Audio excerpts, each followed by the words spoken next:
Yeah. Wild Indian, yeah. Hey V, line them up. I'm a wild Indian, you know I go crazy. Ain't really Indian, that boy fugazi. I just keep it player, you can never play me. You got an ass so fat, girl, let's make a baby. And another one. Then I'm back to the trap, I'm trying to double some. She a bad woke chick and I love her tongue. We some jurisdiction boys, we some one-on-ones. Look, don't compare me to no Martin dog, I'm like Malcolm X. Die by our freedom, we'll leave a crack and stretch. Round of applause, boy, you know we clapping text. Chucky dog, child's play, yeah, nigga, that's what's next. Open up the cans just like Arizona. Pull up masked up like we got the Rona. We set up jurisdictions when we buy the corner. How you claiming that's your hood and you not the owner? Be the B, I just pulled up in the need for speed. Free the land, tell the colonizers that they need to leave. Wild Indian up in my veins, you know how we bleed. You ain't gotta lie about who we is, dog, just keep it G. We at war, we can't keep the peace. Since we at war, gotta keep the peace. Whack a cone, then I meditate. Should I need to breathe? Keep a Olmec head when we slide, dog, cause we the shit. Like my niggas said, bitch, we the shit. I can't keep the peace. If it pop off, then I want a piece. I'm just on release. I'm in go mode, motherfucker thief. In these streets like EBT, when we at war, make peace with me. I don't give a damn, understand. Fuck who stole this land, white or black or tan. Understand, it's fuck who stole this land. Might have seen me get a little buddy these hands. He wasn't no abo man. A lot of these dudes is Sambo man. They full of shit like my ammo can. What they call an N-word out the wrong mouth, that's an ambulance. Wild Indian, get it in advance, or you can post date it. Ask around, I'm the most hated. Straight sacred, they stole acreage. No ape shit, show ain't shit. It won't be televised, I don't tape shit. Be the B, I just pulled up in the need for speed. Free the land, tell the colonizers that they need to leave. Wild Indian up in my veins, you know how we bleed. You ain't gotta lie about who we is, dog, just keep it G. We at war, we can't keep the peace. Since we at war, gotta keep the peace. Whack a cone, then I meditate. Should I need to breathe? Keep a Olmec head when we slide, dog, cause we the shit.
What's up, guys?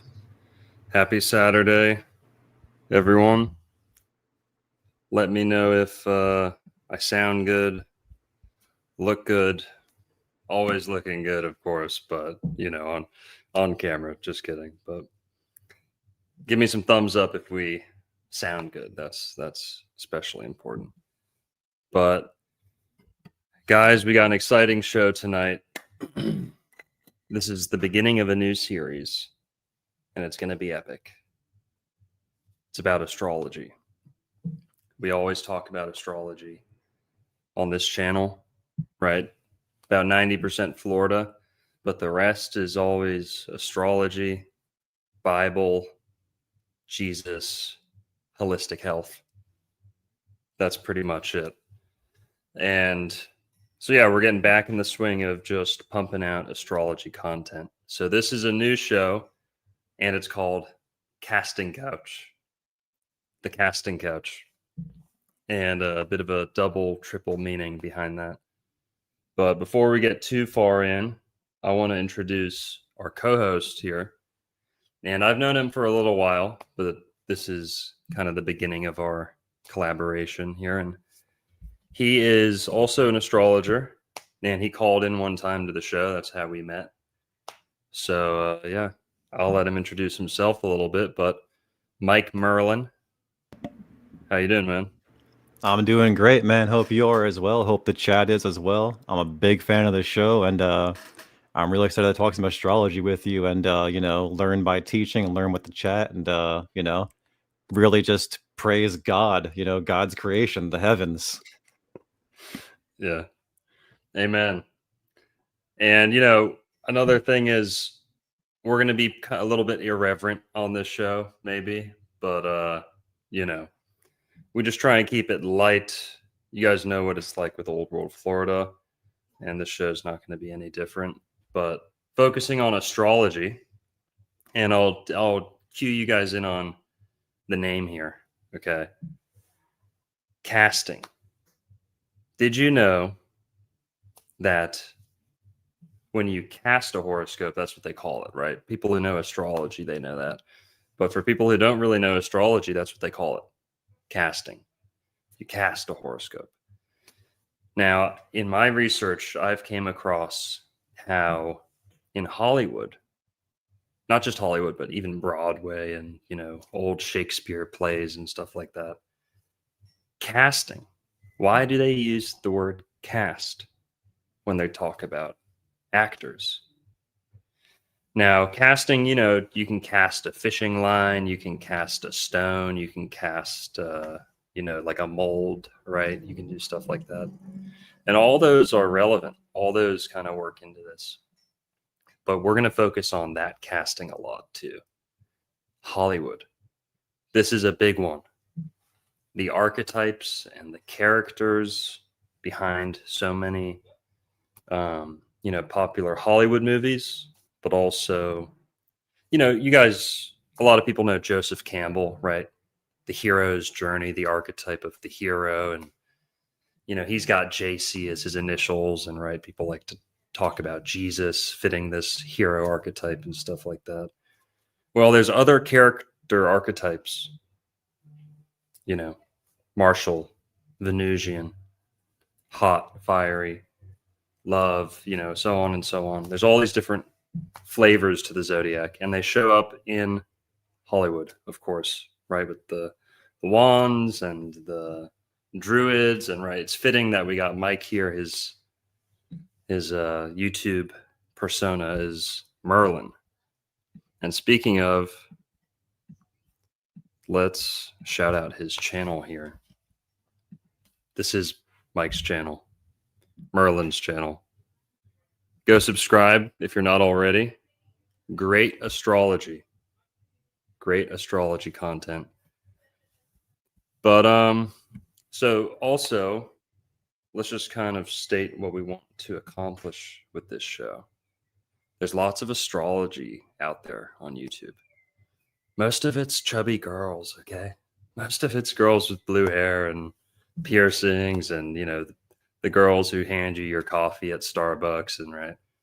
oh, Pisces are amazing and awesome, and Geminis are amazing and awesome, and okay, on and on and on. It's too how do we say this? Overly positive. It's too everything's in your corner. Nothing's a malefic. Everything. Yeah. Yeah. It's nonsense. Trust yourself. A bunch of navel gazing, circle jerking, overly feminine, overly, flowery, right? It's that's not what we're going to do with this show. Okay. There's going to be an edge on this show. This is going to be some masculine astrology. Okay. Astrology is for men. We're going to take it away from the women. They can use it too. Okay. But we're taking away the monopoly, right? We're making it accessible to men. I already did that with my Astro Chad series. If you haven't seen that, go check it out. And so, yeah, let's just kind of zoom out and keep your mic on, man. You can. Yeah, sure. I still want to talk over you, and my chair squeaks a lot. No, you're so good. But yeah, man, Astro Chads was sick. Quick shout out to Aldog, man. He was the co-host for that, and he's doing great right now. Yeah, shout out to Aldog, author of The Charter, available on Amazon and elsewhere. Hip hop hypnosis, it's a thing. But so let's say, we're going to explain astrology to men and women. Women are welcome, y'all. We love you guys too, but let's be real. The women haven't been sharing the astrology much. Okay. Now, there are some great men astrologers, and let's give them their dues. Robert Phoenix, I talk about and have had on my channel a lot. He's had me on his channel a lot. He's one of the best out there. Like, definitely the best active on YouTube, pumping out content, affordable readings. You can get a reading from him and good all guy. that. And he's conservative, masculine, good bearing on the truth, and he's active. So shout out to Robert Phoenix. Santos Bonacci, big influence on the both of us. So shout out to him. He just got his channel back. Actually, at Mr. Astrotheology. Yeah. 300K subs, gone for a year and change, back within a week of requesting, man. Such a blessing. He was sending unaliving threats straight to YouTube headquarters, like telling people to B word. Fucking YouTube's so lame, you can't even say anything. But dude, telling people bomb YouTube headquarters, and he was putting a hit out on Bill Gates and the Pope. That's what got him. His last stream, he was something with the Pope, and it's like, let's draw the line, somewhere. It was, oh man, wild. Yeah, those are my biggest two astrological influences that are out on YouTube, especially. We're going to be shouting out some more, of course, but yeah, Santos is back, y'all. Not this one. It's his actual page. You got to look for it. It's like a little bit censored still. It's not that. Yeah. One. A different one pops up. There's a different Mr. Astrotheology. It's like Santos Bonacci something or other, but it's got the same channel title. It's got to be YouTube / the @ Mr. Astrotheology. Yeah. Here it is. Yeah, guys. Go get Santos. Show him some support. But okay, what are we going to be talking about? Santos is Mr. Astrotheology. That's him. That's his thing. He's the guy.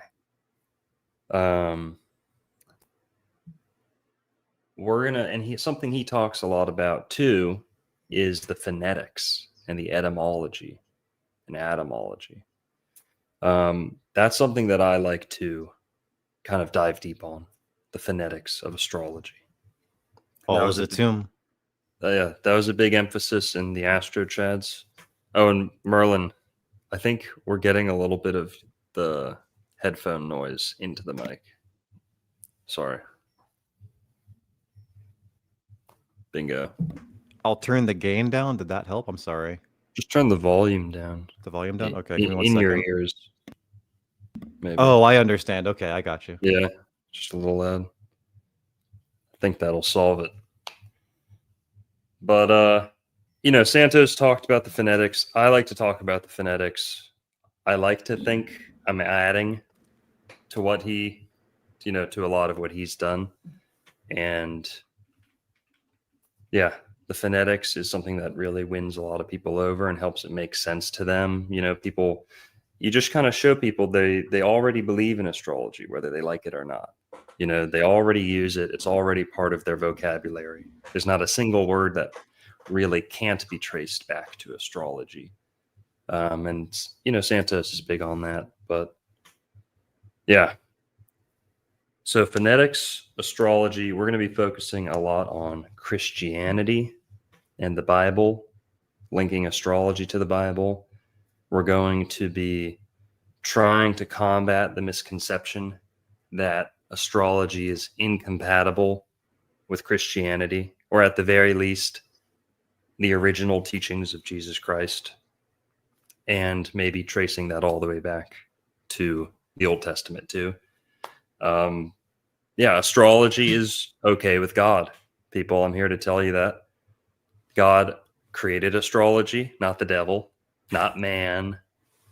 Man didn't create the Zodiac. Man didn't create any of that. It's not a fallen angel, knowledge. People are just really spooked out about astrology. Why? Because it's so grand. It's like looking at the Grand Canyon, except it's times a trillion, times neon lights with, all these nebulas and whatever the hell NASA says they are. We're not going to, care about that, but it's just impressive on its own, right? And so I've got some Bible verses that I think we should start out on, and it'll just kind of help set the stage for what we believe, how we believe astrology harmonizes with not only the Bible, Old and New Testament, but Jesus's teachings. And yeah, kind of the whole back to the Garden of Eden philosophy. Astrology's right up in there. And it might not always seem relevant, but astrology is the mother of all sciences, mother of all arts and sciences. The word science means knowledge. It is the knowledge to possess, is God's creation of the heavenly bodies, how they move and how they influence us. Yes, totally. And we could start at the beginning of the Bible, but we're going to do another Bible-focused stream coming up, right? We're just kind of trying to run through this. Psalms 19. Who knows Psalms 19? Well, it's one of my favorite.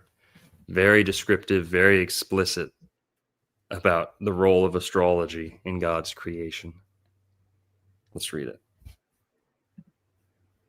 Psalms 19, out of the King James Version, starting at verse 1. I'll share my screen too so you guys can see. Everyone likes to read along. Okay. And then we're going to say hello to you guys and go through some of the super chats or whatever. Psalms 19. The heavens declare the glory of God, and the firmament sheweth his handiwork. Day unto day uttereth speech, and night unto night sheweth knowledge. There is no speech nor language where their voice is not heard. Their line is gone out through all the earth, and their words to the end of the world. In them hath he set a tabernacle for the sun, which is as a bridegroom coming out of his chamber, and rejoiceth as a strong man to run a race. His going forth is from the end of the heaven, and his circuit unto the ends of it, and there is nothing hid from the heat thereof. The law of the Lord is perfect, converting the soul. The testimony of the Lord is sure, making wise the simple. The statutes of the Lord are right, rejoicing the heart. The commandment of the Lord is pure, enlightening the eyes. The fear of the Lord is clean, enduring forever. The judgments of the Lord are true and righteous altogether. More to be desired are they than gold, yeah, than much fine gold, sweeter also than honey and the honeycomb. Moreover, by them is thy servant warned, and in keeping of them there is great reward. Who can understand his errors? Cleanse thou me from secret faults. Keep back thy servant also from presumptuous sins. Let them not have dominion over me. Then shall I be upright, and I shall be innocent from the great transgression. Let the words of my mouth and the meditation of my heart be acceptable in thy sight, O Lord, my strength and my redeemer. Pretty heavy stuff, but let's not forget how it started out. The heavens declare the glory of God. So all that, but started out with that sentence. If that's not a complete explanation of astrology, I don't know what is. The heavens declare the glory of God.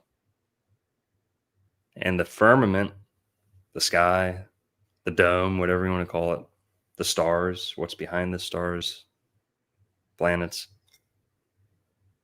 they show his handiwork, sheweth, right? It's conjugated. So eth, it's referring to him, God. It's the active. It's literally showing us every day what God wants. Yeah. Yeah, what do you think about this, Merlin? I'm gonna tap you in. Sorry, yeah, my apologies. Yeah, so it's important, I think, to keep God at the center and to know that God created the heavens, because the verse ends with, talking about the Lord. And, again, we're talking about other astrologers. How many joke astrologers are out there who are atheists? Like, imagine being an atheist astrologer. It's got to be difficult. You know what I mean? And this verse is so compatible with Christianity, obviously. And it's just, every earth truther knows the beginning, but the whole psalm is exquisite. And it's so indicative of what God wants, because he put lessons in the stars in the sky for us to learn from. Like, you can learn lessons by studying the stars, and it says it clearly in this passage. Mm-hmm. Yeah, and it also kind of gets into the phonetics and language. No, not only are the events happening down here on Earth kind of determined, or at least how would you say it? Kind of foreshadowed, right? They have their beginnings in the ethereal realm up there, and then they have to manifest down here. Not only are the events here on Earth being kind of controlled up there in the heavens, but also language, all language. Hang on. Language and the firmament, what's the big connection there? Well, guys, all written language comes from the North Pole. Would you believe that? And people say, hang on. Well, what about the Mediterranean or, India? Well, it has to do with astrology being centered around the North Pole. And yeah, it might have been invented right there in the North Pole near Helsinki or Finland or so. But it has to do with two shapes, the circle and the lance, the 1 and the O, this binary code, circle, stick, essentially. And that's the ball and the lance, right? It's like the how would you say it? The pillar of the earth at the North Pole. Yeah. Pointing straight up at the North Pole. And then the ring of the earth, the circuit, the ring, right? The ring lands, whatever you want to call them, emanating out from that North Pole. Not only does it look like drops in water, right? God speaking the universe into existence, right? By combining the circle and the pole, you get almost every letter. Pretty much every single letter. And then that's, the Bach Saga kind of goes into that. Check out the Bach Saga if you haven't heard of it. but then also the Oralinda book, which I'm less familiar with, but it's pretty much the same principle, except they use more of a hexagonal shape instead of a circle. But it's the same thing, right? It's the letters being cast. And, part of the Bach saga says this has to do with shadows too. Sticking a pole in the ground. With Hebrew, for Hebrew characters, they use the core of an apple. You guys know this? Go look this up on YouTube. Apple, Hebrew language, Hebrew letters. They take a cross section or like a spiral cross section, or like they can pull the spine out of an apple like in a spiral way, and the different shapes that it makes in the palm is how you get all the Hebrew letters. So lots of alphabets come from this, where it's essentially light being cast onto a shape, and either the shadows it's casting or the different perspectives you can create determines and creates the letters. Isn't that kind of what's being explained right here? And why is it the Tower of Babel? They tried to build up to the heavens from a central location, and then all the language had to be confused, right? Isn't that a very similar imagery? What do you think about that? If I may point out, the word north is an anagram for the word throne. The North Pole is literally the throne of God, right? It's Thron, but again, you can give it a hard O and you have throne. So the North is the center. Someone in chat asked, they said, is the North Pole male or female? It's a pole. Males have poles. No matter what the Democrats want to tell you, females can never have poles. The North Pole is God's throne, his footstool, if you will, So, well, some people might say, what about the hole at the North Pole? Oh. And well, I guess my pole has a hole in it. That's a good point too. I would say that the pole at the North Pole, the hole at the North Pole is not a female hole. It's the os hole. Oh, the osser, right? And why do we use words like astrology, astral, as above, so below, right? What's up with this? Well, in Viking languages, that's not a funny word. That's not a bad word. That's a sacred word. That's a holy word. Holy word. Ass. And so we see astrology, astral, right? This goes back to Viking words like Osser and Asgard, which again refers to that northern polar region. So, okay. Psalms 19, lots of good stuff in here, right? Language and, creation. Go ahead. Can I also point out real quick that every astrological symbol is a combination of either a circle, a semicircle, or straight lines. So it really all does go back to the pole and the circle. Mm-hmm. Every astrological symbol is either a circle, which represents spirit, or a cross, or a straight line, which represents matter. And that if you get that, you start understanding a lot of what these planets mean and signify, even without that's at least a good basic. Sorry. Mm-hmm. No, yeah. Chime in whenever, man. Let's say what's up to some of the people here. We got a lot more to talk about. We're going to be focusing on the elements and the sub-elements tonight. That's going to be kind of the meat and potatoes of the show. But let's see who we got in the chat here. Mar 310. Thanks for becoming a member. Appreciate that. Kirkwood with the $20. Shelly, man. Thank you. The tarot cards as well. What does that mean? Are we condemning them all? And you're saying the tarot cards too? Or do you want us to talk about tarot cards too? I'm not much of a tarot guy. I'll be honest. Yeah. I don't use it at all, really. I Good want to to learn it more, but I don't. Sorry, go ahead. Yeah, tarot is kind of like poor man's astrology or like blind man's astrology. Like you can't look at the sky. So like, each card has an astrological association. So it's really all just kind of the same thing, but materialized. So you can kind of hold everything in your lap, and girls like girls like tarot a lot more generally. They have things they can hold on to, and it's Absolutely.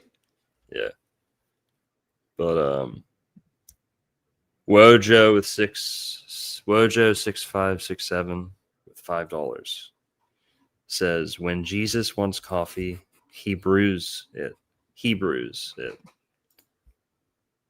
We respect the wordplay. Fire. And let's see, who do we got in the chat? Drop an orange if you want me to shout you out in the chat. We appreciate all 230 of you or so. We're live on Old World Florida on YouTube. We're live on Dr. Longo on YouTube. We're live on X, which sucks and is gay, and I hate it. And Twitter is just X is you have to pay for it to like even be able to put videos out. It's so lame.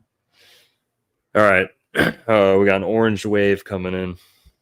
We got Dawn B12345. What's up? Chucksies. Good to see you. Tanner by the Sea. He's a local, I think. Pretty close to me. Ratchet Boo. What's up? It's a good name. Hit me up, shawty. Hit my line. My line, girl. Night's Light. Good to see you. This one's sounds Icelandic. This is like the capital of Iceland. Raywar something. Yep. Crispy Skates. Good to see you. Spring Fed Soul. LGP 6344. What's up? Smitty Werbinge Jagerman Jensen.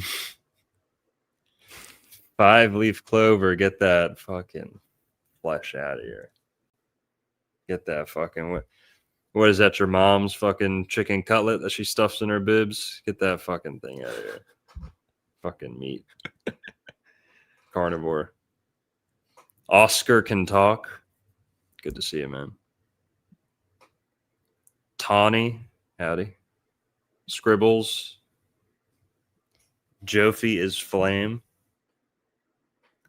Jillian Rachel, longtime supporter there. Good to see you.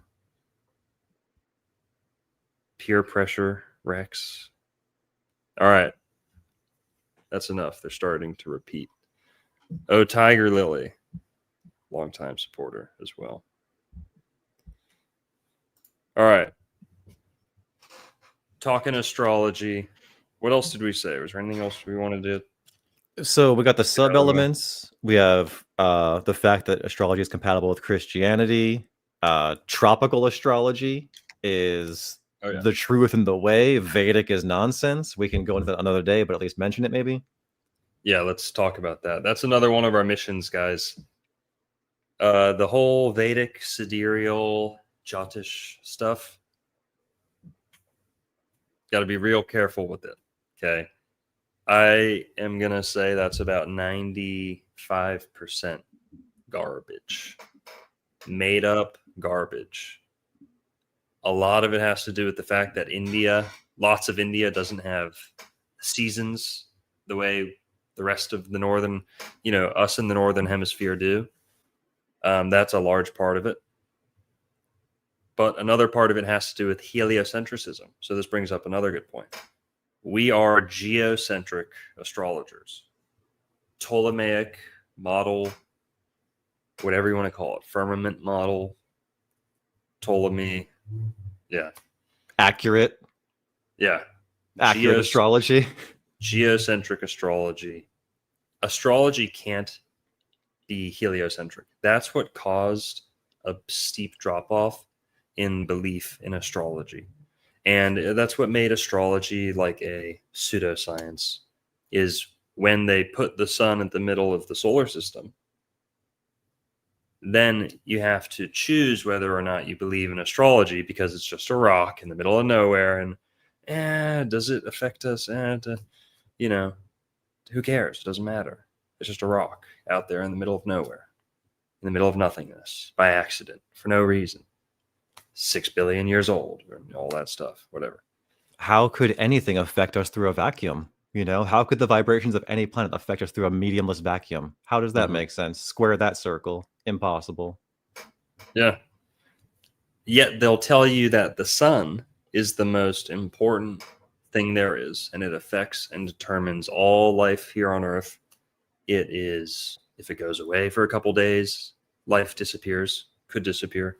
If it moves too close, we all burn off and disappear. That's a lot of light, a lot of energy. I hate the word energy, because I work here and I hear it so many times a day. But that's a lot of energy. That's a lot of influence being cast through space, gets to Earth, it determines all these great things, determines the seasons, all that. Yet modern science is so naive to say, oh, well, surely the position of the sun in the sky has no effect on the child in the womb whatsoever. How can they say that? How do they know that? They don't know that. No one's ever done significant testing on that.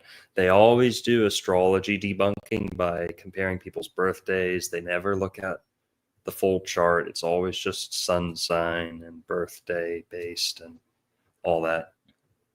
So blah, blah, blah. We're here to promote geocentric astrology, which is going to make more sense than the heliocentric stuff, the girly stuff, okay? What else are we here to debunk? 13 sign astrology. Total garbage. Ophiuchus is a deacon. Done. Sorry. Vedic and sidereal astrology, 95% garbage. Ophiuchus, I'm going to say 100. Maybe 99.9 if you leave some wiggle room and say, well, when understood correctly, you know, it is a thing. I'm going to say it's 100% a distraction. Ophiuchus is not a zodiac sign. Never has been. Never will be. No ancient culture used Ophiuchus as a zodiac sign. It's a constellation sometimes, okay? And it pokes in and the tail of this, and it pokes in here a little bit, and no.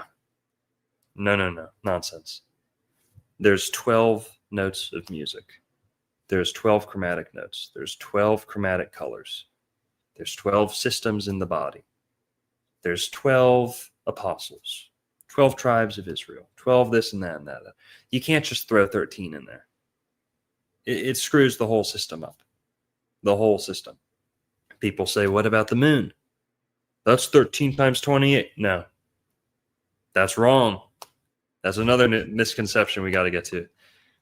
364, 13 times 28 equals 364. Nothing to do with the moon.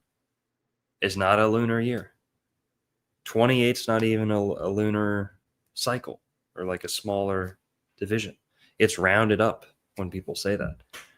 But after 12 times 28, what is that? It's only like 354 or something. 354, yep. 354.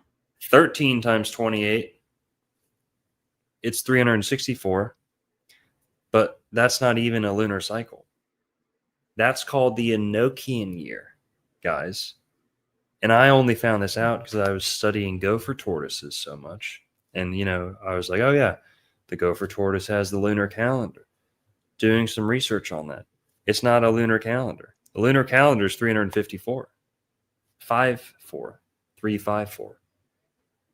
364 comes straight out of the Bible. It's the Enochian year. It has no basis in astronomy whatsoever, allegedly. It's purely based on the 7-day week.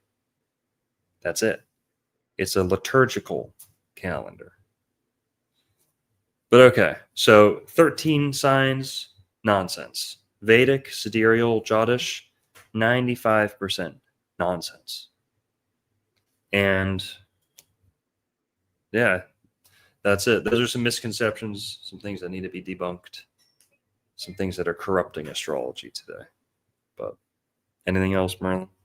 No, it's just the 13 moons is so obvious. We have 12 new moons yearly more often than we do 13. 13 is the exception, and people are trying to make the exception break the rule. And it's like, in what way? That only makes sense in the mind of a heliocentrist, I could only imagine. It doesn't make any sense. It's nonsensical.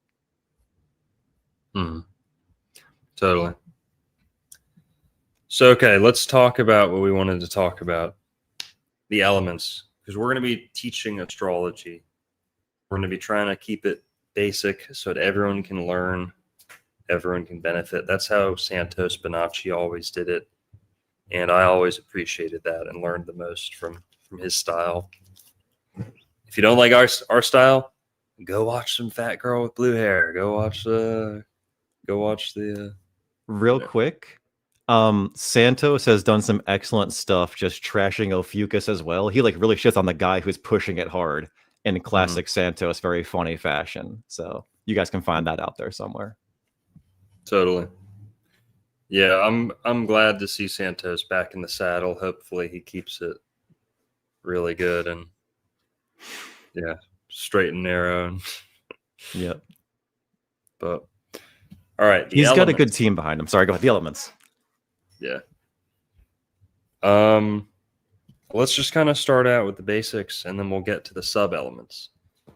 I've got to say, we're going to teach the elements here. What I really wanted to present tonight is the sub-elements. Nobody's talking about this on the internet. Nobody. No one on YouTube, that's for sure. I've seen maybe one little Reddit post that I've got here that we can look at, where I had the keyword sub-element, Zodiac, astrology, and then this came up. And someone else used the word sub-element and gets a similar concept. But we're going to lay it out tonight in a way that I think is pretty irrefutable. We're going to explain how there's elements behind the elements.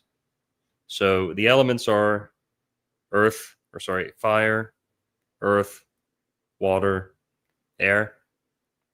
Fire, earth, air, water is the correct order, but those repeat through the zodiac 3 times.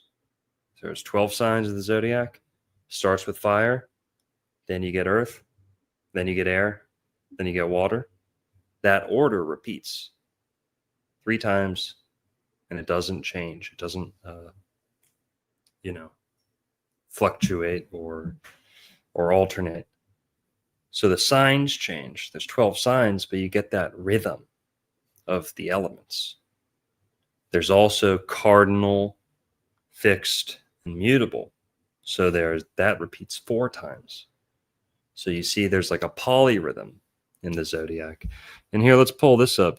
I'm going to pull up this graphic. Is that all right, Merlin? Yeah, sure. My thing's ready to go. You let me know. This is the zodiac wheel.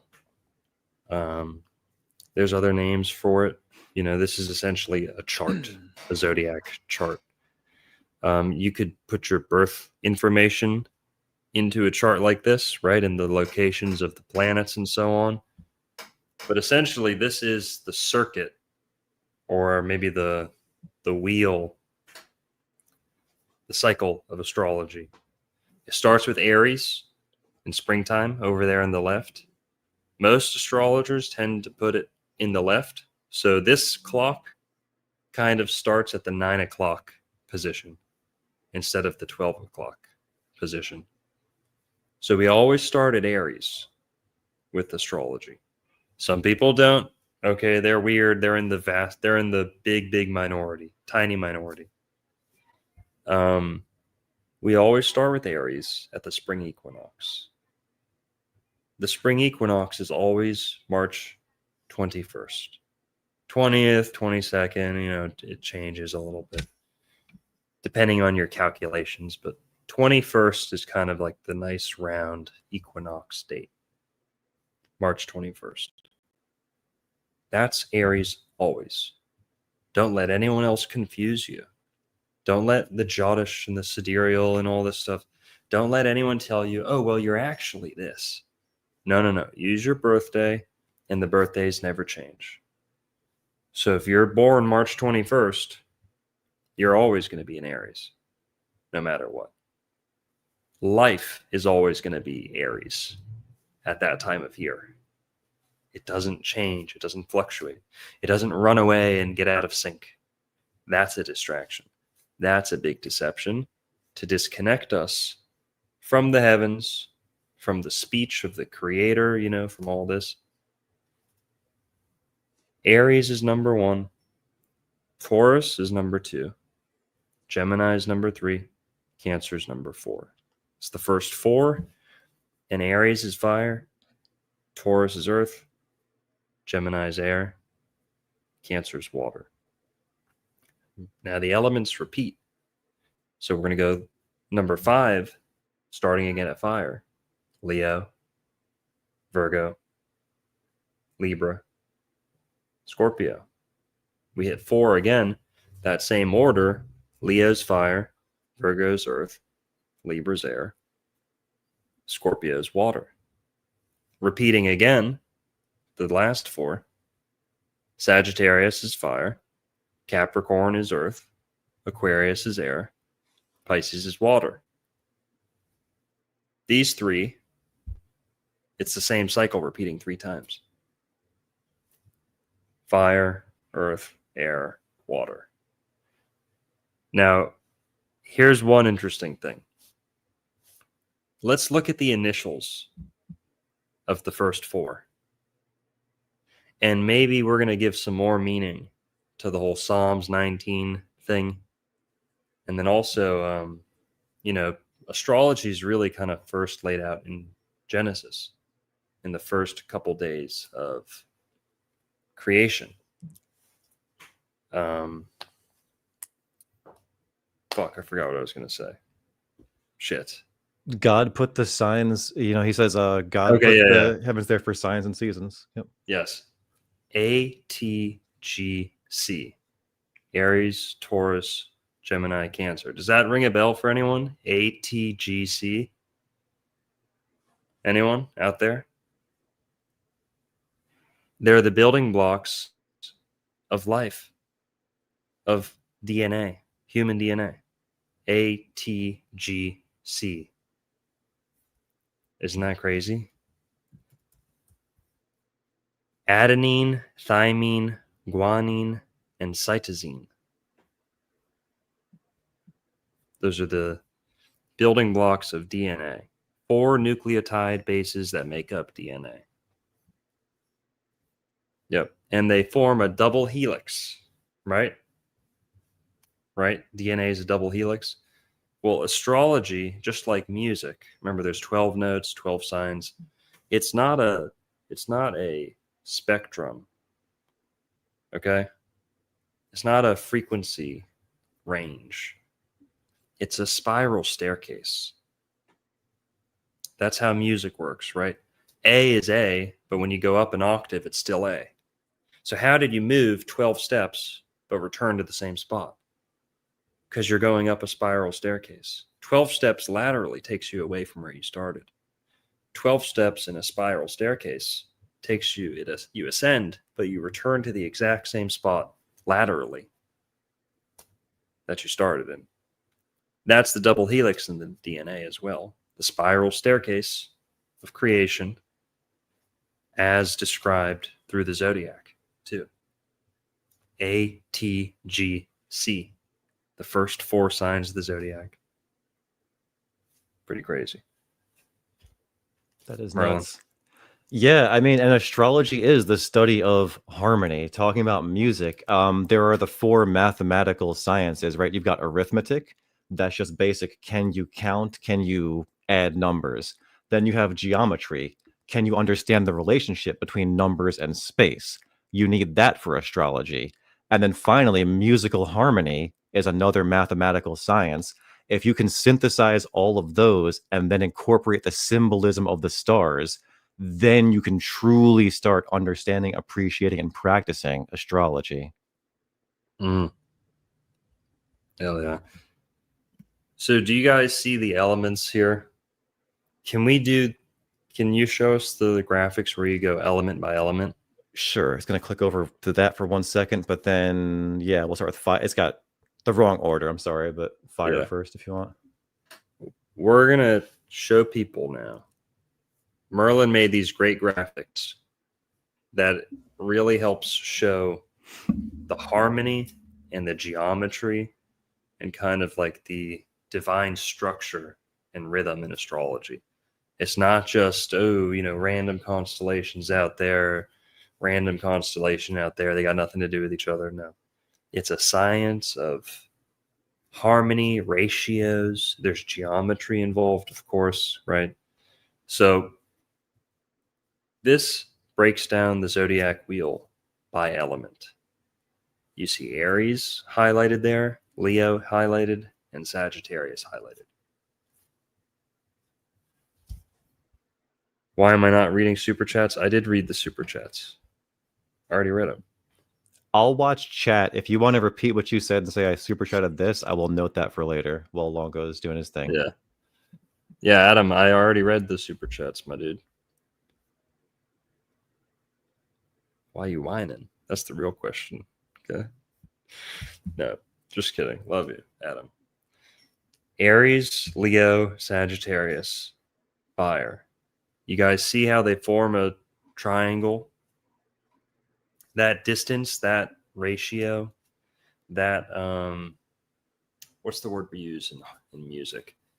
That interval is called a trine in astrology. So you're skipping 3 signs, you see that, to get to the same element. So you go from fire to fire to fire. You're skipping over 3 signs every time. That's a rhythm. There's a rhythm in astrology. And those 3 signs, Aries, Leo, Sagittarius, they're fiery, right? We're going to get into the personality and, the qualities of these signs in other episodes. We're going to get to the sub-elements is the key issue that I want to get to. But here you can see how the elements work. Let's go to Earth so they can see that, please. Yes, sir. You see the same thing with Taurus, Virgo, Capricorn. We don't have to beat a dead horse. You kind of get that. Let's go to air. There you go. And it's just twisting one over. You guys see that, right? It's almost like if this were a stencil in your hand, you could rotate this around the wheel, and you're highlighting 3 signs at any given time, and those 3 signs are of the same element. Bingo. Look at that. Perfect. And that distance that Longo mentioned earlier, that trine, the circle is 360 degrees. Every circle is 360 degrees. So it's a 120 degree separation between these signs. And that's where you need your arithmetic and your geometry to understand this. And then you understand the harmony. The triangle is harmonious, whereas a square is not. We'll talk about that at another time. But yeah, the 120 degree separation. And also when you're looking at a chart, a true trine is an elemental trine. If you've got like a 118 degree separation, but you got like a Gemini trining Scorpio a little bit, it's like, is that a trine as much as an elemental trine? Not so much. Good point. And that kind of brings up that kind of has to do a little bit with like whole sign, whole house versus, Placidus or adjusted houses. And, that's kind of why elements matter so much, because are you going to choose the numbers on the paper, or are you going to choose the element that's very tangible, right? Like you can, how would I say this? Everyone can imagine hot, wet, cold, dry, right? And that is one of the best ways to help explain astrology, to give it imagery and to give it kind of a sensory understanding versus just looking at numbers on the page and saying degrees. And so what Merlin's saying is, when we look at something like a trine, you can do it by, what's the word called? Your deviation, or if something's off by a couple degrees, what's the word for that? It's a deviation. Yeah, it's like 120 degrees plus or minus 8-ish, depending on which planets are involved. Some planets have bigger deviations than others for what they allow to be an aspect. Mm-hmm. So someone would say what's a square? Is it like 60 degrees? What's a square? 90. 90, okay. Yeah. Right, okay, yeah, you're right. But what's the range of a square, right? I think it's plus or minus 5. Okay, so plus or minus 5 from 90, that's kind of the window of what you'd consider a square. But what Merlin's saying is, if you've got something kind of on a cusp and it's not in the whole sign,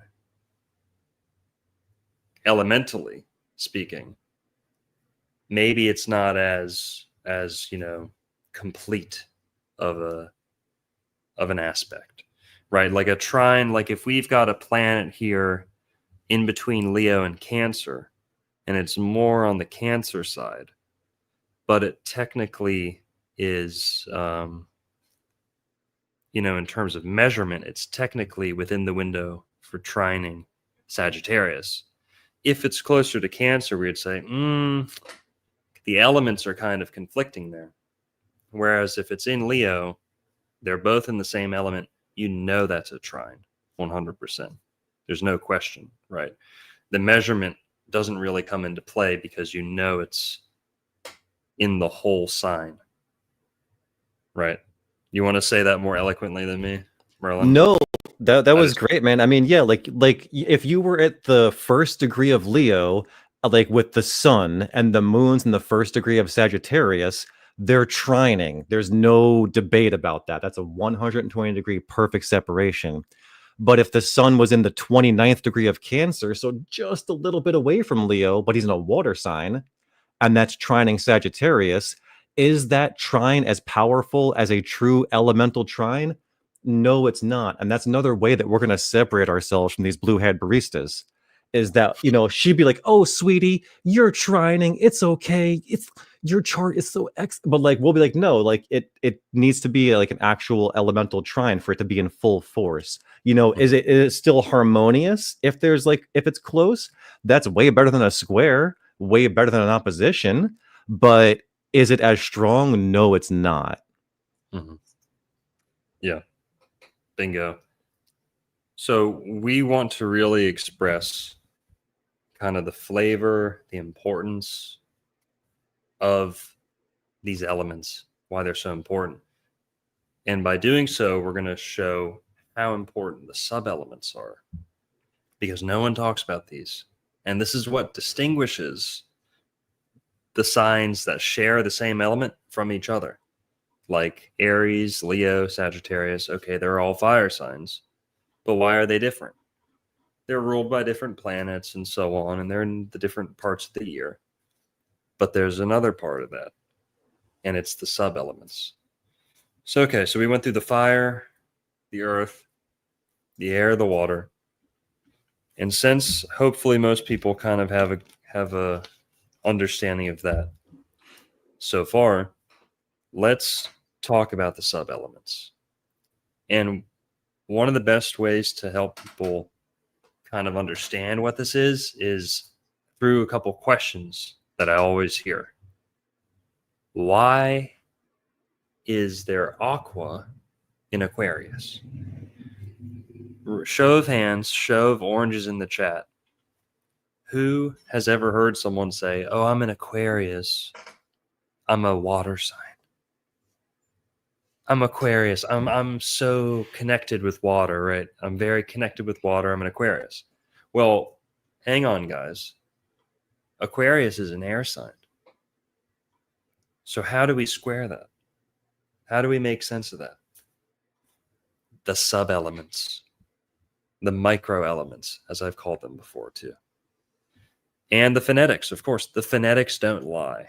So here's the thing. If you don't know the sub-elements, you have to ignore those connections. You have to say there's no connection if you don't know the sub-elements. And 99% of the astrologers out there don't even know what the sub-elements are. They've never thought about it. They don't believe in it, right? Through no fault of their own, usually. I learned about this, or first kind of got tipped off on this by reading Aleister Crowley. He talks about, he likens the modalities, cardinal, fixed, and mutable. He compares them to elements. And he says cardinals like fire, fixed is like earth, and mutable's kind of watery, I think he says. Well, he was using that for the sake of imagery and to help people, to familiarize people with these concepts. But it opened up a whole door for me, and I swear he has it written somewhere else in that book, The General Principles of Astrology, or one of his other books, where he does explain that there are sub-elements to the elements. Now, he doesn't give them all. He just kind of explains how it works a little bit, and then he gets moving on with what he was talking about before in that book. We're going to kind of flush it out and just flesh it out. We're going to show the whole thing. I've gone through them, and I've worked out the sub-elements that align phonetically, astrotheologically. I think this is irrefutable. Merlin thinks so too. He thinks, it's pretty on the money. And yeah. So let's get through it. Okay. Aquarius. Why am Aqua? Why am I always Aquarius? Right. Do you want the graphic up? If you got it. Oh, I do. It's at the very end to make sure we didn't spoil it. Oh, the sub elements. Is that okay? Nice. Yeah. Cool. Totally.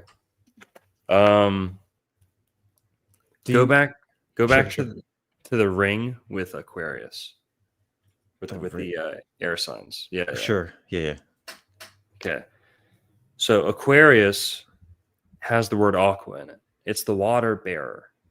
People know that, right? But is there a deeper connection to the element, or is it just a name? Is it just the rain of that time of year? Well, it doesn't rain in every part of the world at that time of year, right? That would be kind of selective, and that would be a very local association. Well, this is what it is. And I guess we should start with Aries to kind of explain. The same thing happens to Aries, where people say air and Aries. I thought I was an air sign because Aries is airy. And here, let's get some catch up on some super chats real quick. Rob with the $10. Rob TR2D says, just got done watching Fittest Flat Earther channel. Oh, God. Are the fallen angels shape-shifting vampires playing multiple roles in Hollywood and government? Is the earth flat long ago? We'll start at the end there. I'm going to say yes on the flat, okay? Not like a sheet of paper, but like the cross-section of the surface of the earth. If you're looking at a tree, there's the trunk going up, there's the branches or the roots going down. That's my model of the universe. The Yggdrasil, the tree at the middle of the garden, Asgard, Midgard, whatever. Slap them all together. There's a tree at the middle of everything. It's probably not at the North Pole. Here, can you mute? Oh, sure. Sorry. My apologies. That's all right. It's just making a little noise. The tree's at the middle of it all. And to me, that's my model of the universe. It's in the middle of cells. It's in the human body, the heart plane, the planet Earth, all that. We're at the plane of inertia in the middle of this, whatever you want to call it. We're in between up and down at the plane of inertia. the heart plane, the planet Earth. So I'm going to say, yeah, flat. Not like a sheet of paper, though. Sheet of paper floating in space, that's ridiculous. Mhm. No one actually believes in that. I believe in infinite sky and infinite Earth. Okay? Infinite Earth. Fittest flat earther, that guy sucks. He sucks. He, I guess, doesn't like me because I didn't collaborate with him. Because I have the records. He used to hit me up like, "Hey man, I'm in Florida. Let's hang out. Let's do something. Let's collab." I didn't get to him. I guess I didn't see the message soon enough. I didn't get back to him after like 6 months or something. And then next I hear from him, he's making videos and posts about me. And I never talked to him. I don't think I'd ever talked to him. Definitely never disrespected him or anything. And he just starts making videos about me because I did this like once while I was talking, which everyone does. I was like, okay, or crystal clear, right? I just did that. Yeah. And this fucking guy goes, duh, whoa, Illuminati confirmed. Whoa. Of course, I don't know what his job is, but he had plenty of time to make reels and posts. Honestly, it was fucking hilarious because the guy is just downright stupid. Okay. And all of his proofs and logic is just so embarrassing. And he does this to lots of people. I mean, anyone that just doesn't play ball or like hang out with him or kiss his ass, I guess he just exposes and tugs at their sleeves and punches up and but no, he sucks and he's delusional. His main content at this point is this person looks like this person in Hollywood. They must be the same person. They must be the They think everyone's a tranny too. Like everyone's not a tranny. Everyone's not they think everyone's a tranny. May I add to that super chat a little bit, please? Yeah. Also, fittest flat earther is Paul Saladino. They're the same person. Fittest flat earther and Paul Saladino are the same person. I was going to keep quiet, guys, but I gotta.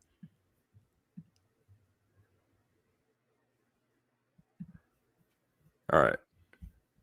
Fittest flat earther who's obsessed with me.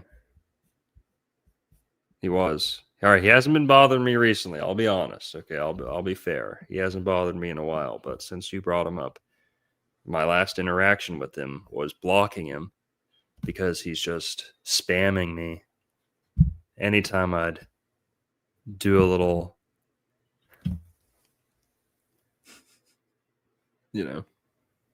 But yeah, that guy sucks. So it's okay.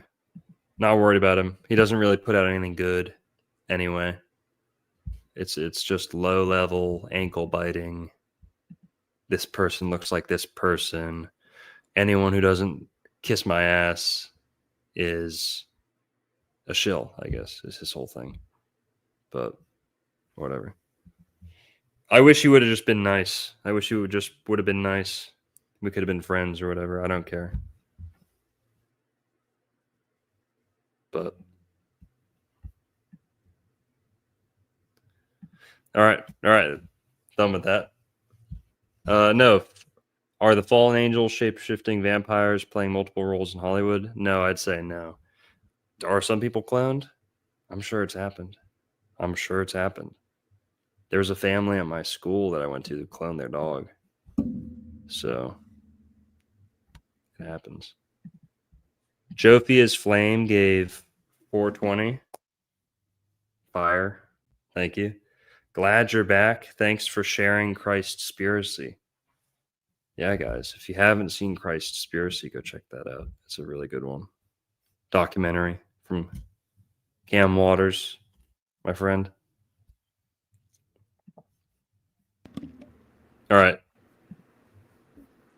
Okay. Aries. Let's go to the fire trines.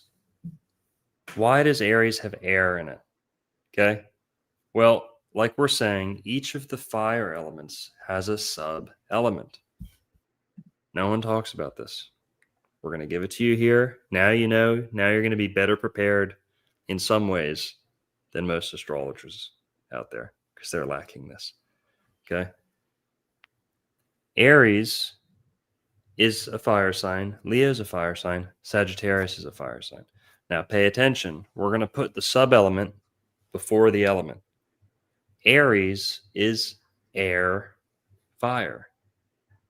It's air, fire. Leo is water, fire.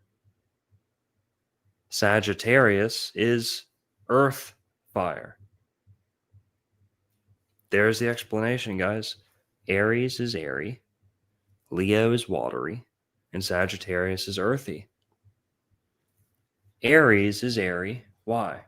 Because it's arising. Aries, arise. It's like the heat waves underneath the sun. When the sun hits, the horizon, Aries, arise, all that. It's airy. It's spring. The fresh air, the new air, the heat comes in the air, right? Aries is airy. Leo is watery. Aries also, they can kind of be airheads. Aries is April Fools. It's the most foolish sign of the zodiac because it's the youngest sign of the zodiac. So they're also the bravest, or one of the bravest, confident, tend to be confident. Sometimes, right, confidence and foolishness, very hard to distinguish, right? Very fine line a lot of the times. Aries tend to rush in head first, right? All about the top, tippy top. The only thing that rises to the top other than fire is air, right? So Aries is very airy.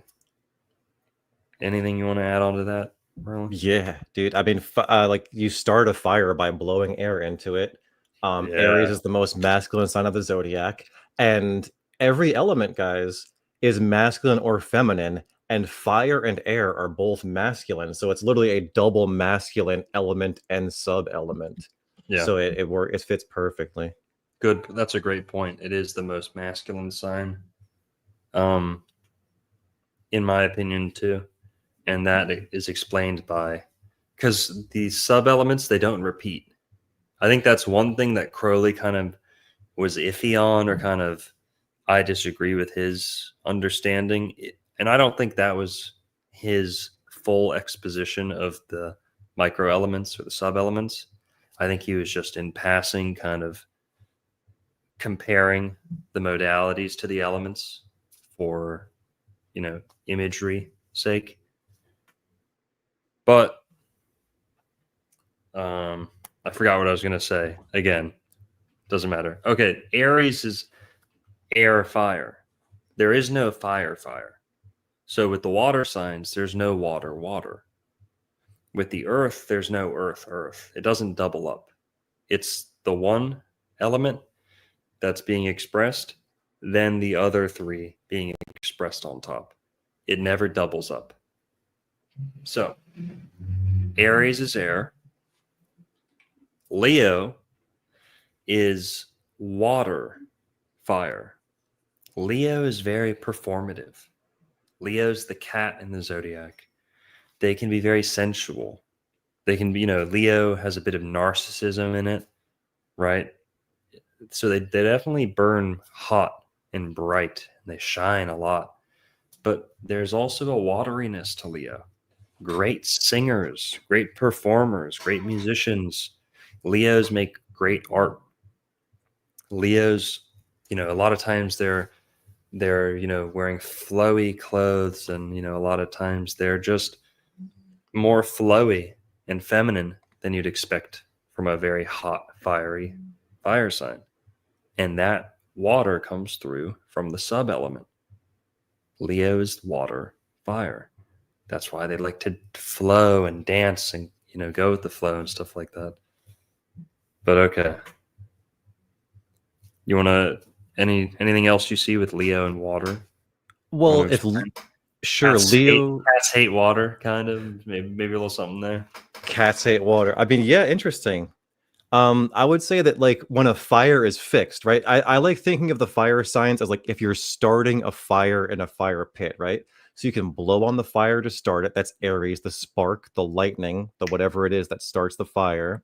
And if Leo is the fire when it's in its regular fiery form, fire looks a bit watery when it's fixed and roaring. So it has that look to it, I would say. Right. Yeah, like a burner on like a cooking stove. Yeah. You see it blue, looks almost like like a water droplet. There's a flow to it. Yeah. Yeah. Flames dancing, right? That's like very Leo. Very thing. Leo. Yeah. Now, Sagittarius is earth fire. How can we make sense of this? Well, Sagittarius is all about the higher nature and the lower nature. It's all about looking up to the heavens, but being down here on earth. It's, the archer pointing up at the sky, but it's also 4 legs, the centaur, planted on the ground, right? And the lower nature of the centaur also expresses like the earthier, denser, more animalistic nature. The man's on top. That's more of the godly, heavenly side. So there's a higher and lower. And what I see being expressed here is fire is the least dense element. Earth is the most dense. And you're seeing this kind of contrast expressed in Sagittarius. Anything you want to add on to that, Merlin? Yeah, if I were to go back to my analogy of the fire pit, right? When it's something's an ember, and again, Sagittarius is November through December, when the sun is a little ember in the sky. It's at its weakest in the northern hemisphere. So when the fire is at its ember, it's just a little bit of earth just burning, just smoldering a little bit. So it's that fire earth. I do want to highlight from the chat. Dude, this is why Old World Florida chat is goated. You guys are saying so much brilliant shit in the chat. I'm sorry we can't keep hitting it, but like please keep commenting. It's awesome. We all learn from each other. But going back to Aries for a second, air and water. Oh, never mind. I was wrong on that. Never mind. Okay. I misread that comment a little bit. I was thinking Aries and steam, but they said air and water make steam.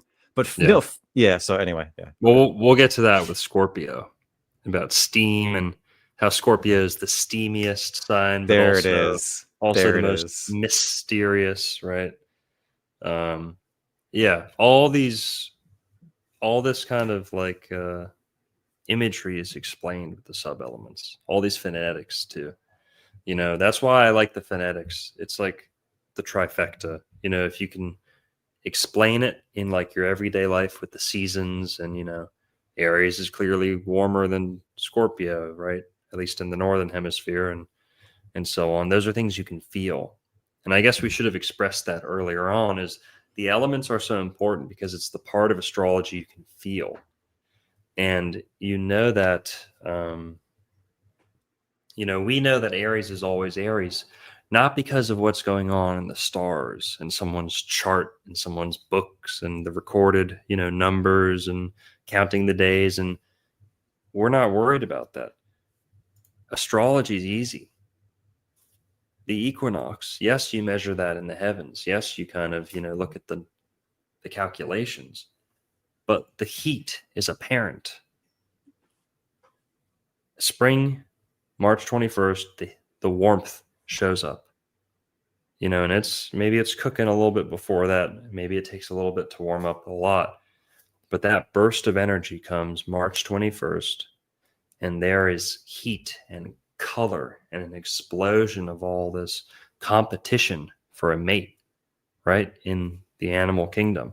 All these are Aries things, and all this is tied to the temperature, the humidity, the amount of light during the day.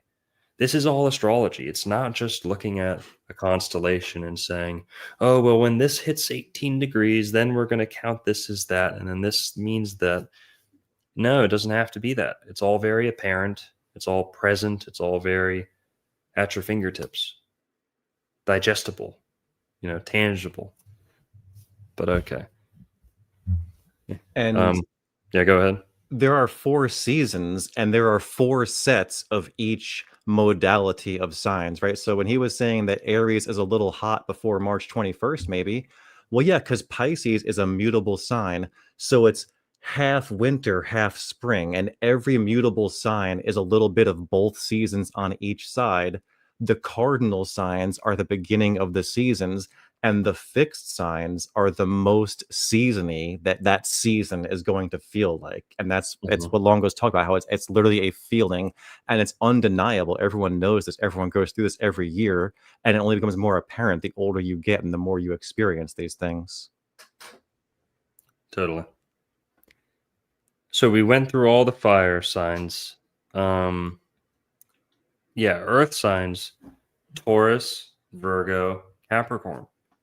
Let's get right into it. They're all earth, but Taurus is water earth. That makes a ton of sense. Taurus is one of the most moist,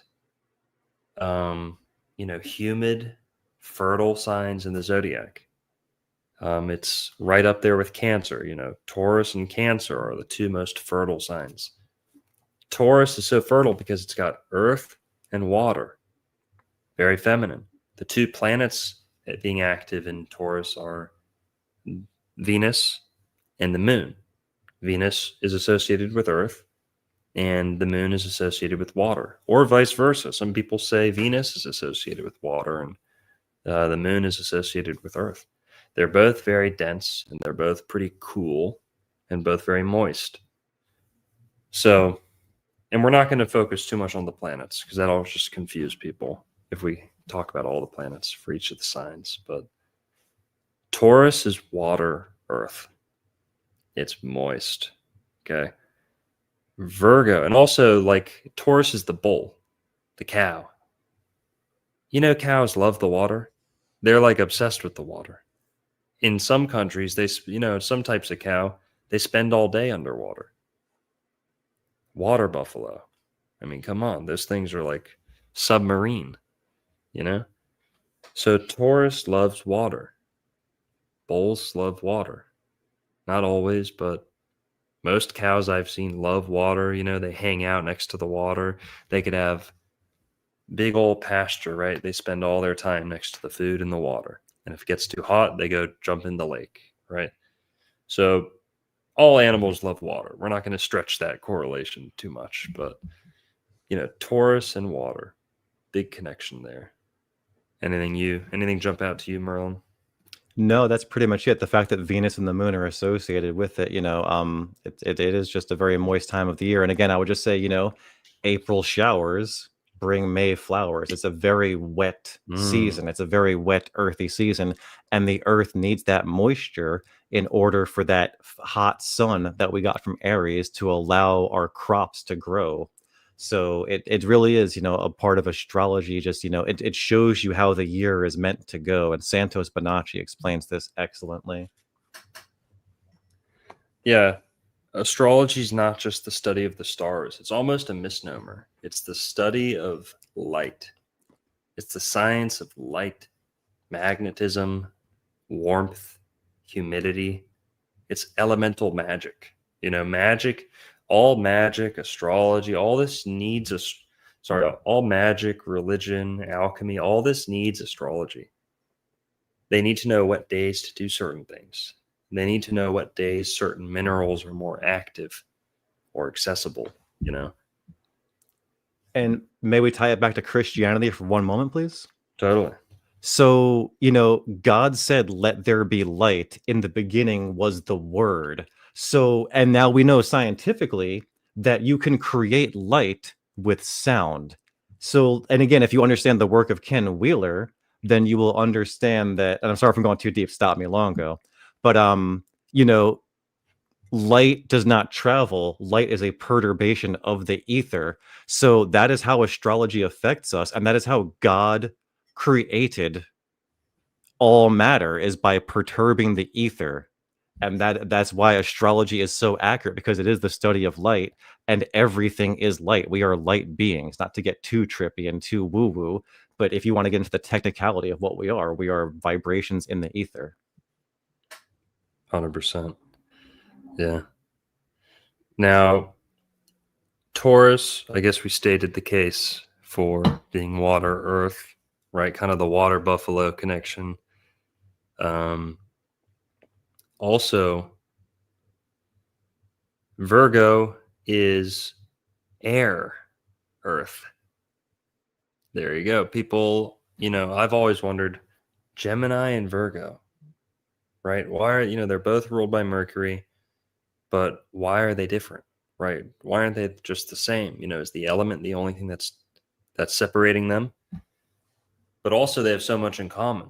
And the sub-elements make perfect sense of this. It's just kind of a blank spot. It's kind of a question mark if you don't use the sub-elements to make sense of it.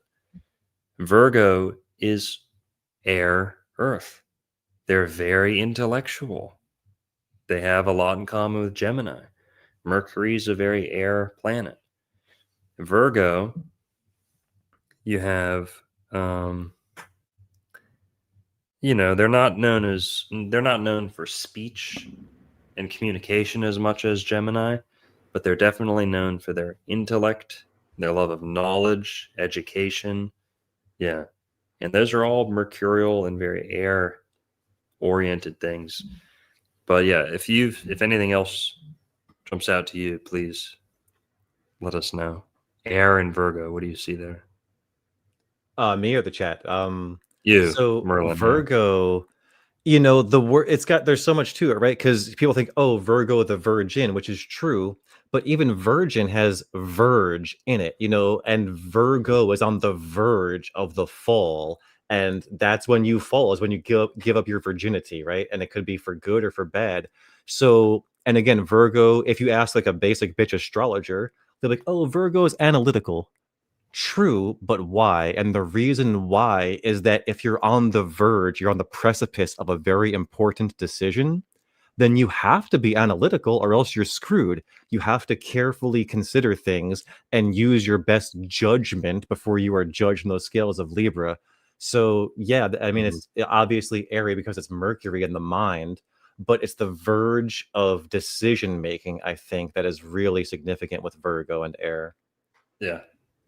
Yeah, Virgo, that's a big theme for Virgo, being on the edge, like he said. Also, Virgo is, if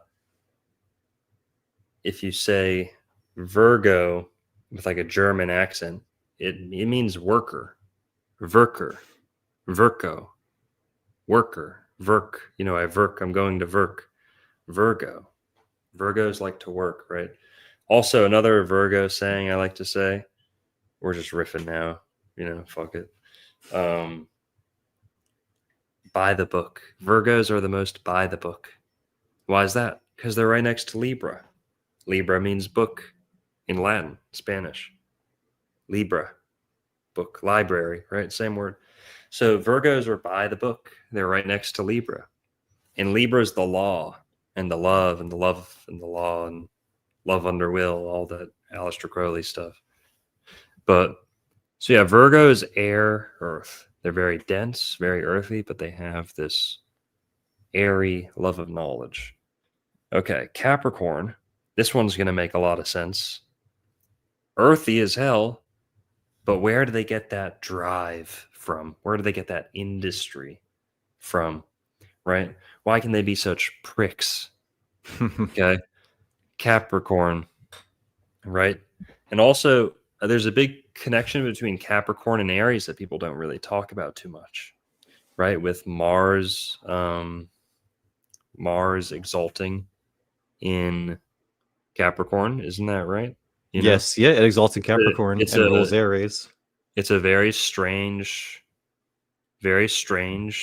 exaltation, personally. It's one that people forget about a lot because it just doesn't, it's not quite an intuitive correlation unless you're looking at the sub-elements. Then it makes sense, right? Because then there's a fire in Capricorn. I didn't say that yet. But Capricorn is fire, earth, like a volcano, like an industry, industrial plant, right? Capricorn has this burning engine, right? They can stay up all night, they can work, they can do all this and sacrifice, workaholic, right? The stereotypes. But behind it is a drive and an ambition. And those are fire words, ambition, right? Amber, ember, kind of like Merlin was saying. It's a fire word. And Capricorn has fire behind it that not many people recognize. And that fire plus earth is where you get like the factory and like the steel mill and, earth and fire clashing and the locomotive, right? The train engine. This is what I envision with Capricorn. So there's the fire in Capricorn. With no sub-elements, you don't have any fire in Capricorn.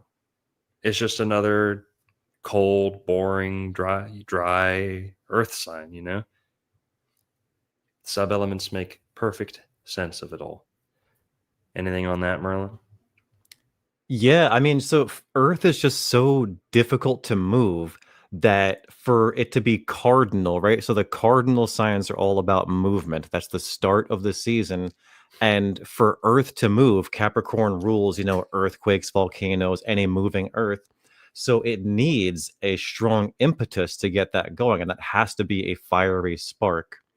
And then also, just real quick, if I may, about the exaltations.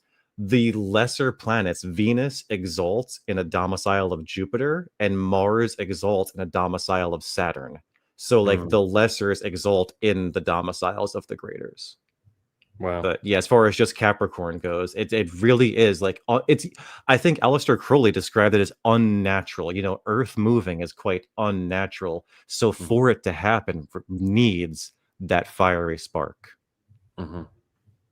Totally. And that's all the earth signs. Now let's get to the air signs. Starting with Gemini. Gemini is fire, air. Gemini is very active. I like to envision Gemini kind of like the snitch. Is that what they call it? The snitch. The snitch in Harry Potter? In Harry Potter. Yeah, the snitch, the golden snitch. It's like a hummingbird. Tricky. That's Gemini to me. It's like the hummingbird, okay? It's like whoop, whoop, whoop, zoop, zoop, very nimble, quick, right? Almost like two people at once, right? Like double vision. There's this agility in Gemini. Agile, gem, I don't know, soft G sound in there. Maybe they're connected. But Gemini has a quickness and a sharpness and a little bit of a... Gemini is not a super hot sign, but it is capable of being very close to heat. Like Mercury, right? The planet Mercury is, they say, the closest to the sun, right? And that means that it's capable of enduring heat, right? Withstanding heat. You see that kind of in Gemini. Gemini, I have found, do great with people like Leo and Sagittarius and, Aries. They can digest fire really well. And they don't take it too personally, right? They're kind of okay being a sidekick to a Leo sometimes, Geminis have a little bit of a fiery nature, and in sports you can see this. Growing up playing sports, looking back, the fastest and most athletic kids were always Aries, Leo, and Scorpio. And we'll get to Scorpio in a sec. This is just my experience, and I think this is true for most people. Aries, Leo, Scorpio. So 2 fire signs, very quick, nimble, agile. Scorpio too, because Scorpio's got some fire in it, and we're going to get to that in a sec. Then Gemini. Gemini would be the 4th, I'd say, was quick. More often than not, very quick on their toes and agile.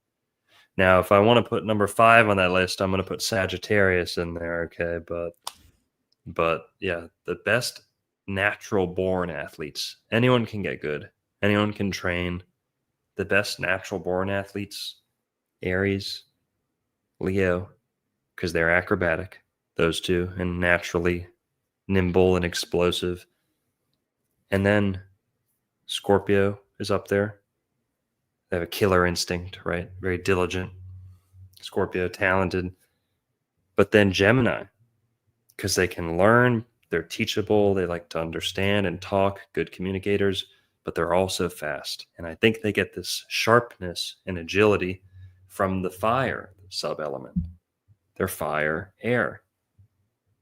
So, what do you think? Anything fiery jump out to you?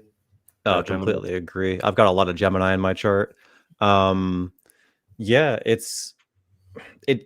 think the point you made about it being close to the sun is probably the most prescient.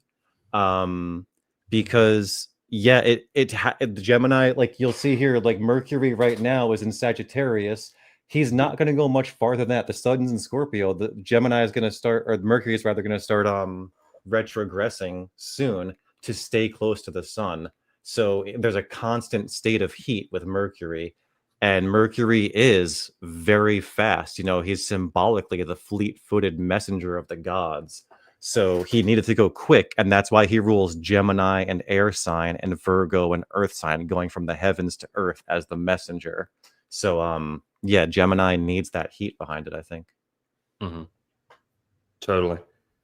And Gemini, the gem in the eye, the light, the shine in your eye, the light that's in your eyes, you could maybe attach to Gemini a little bit.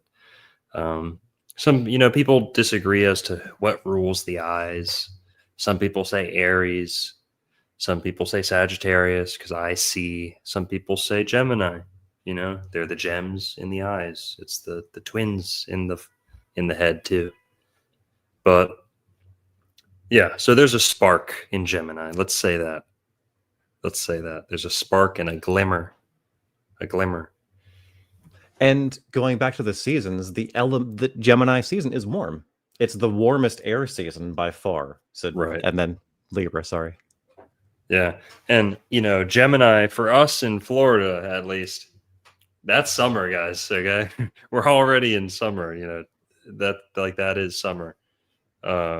We don't wait for Cancer for it to be summer in Florida. We missed a super chat. Sorry, my bad.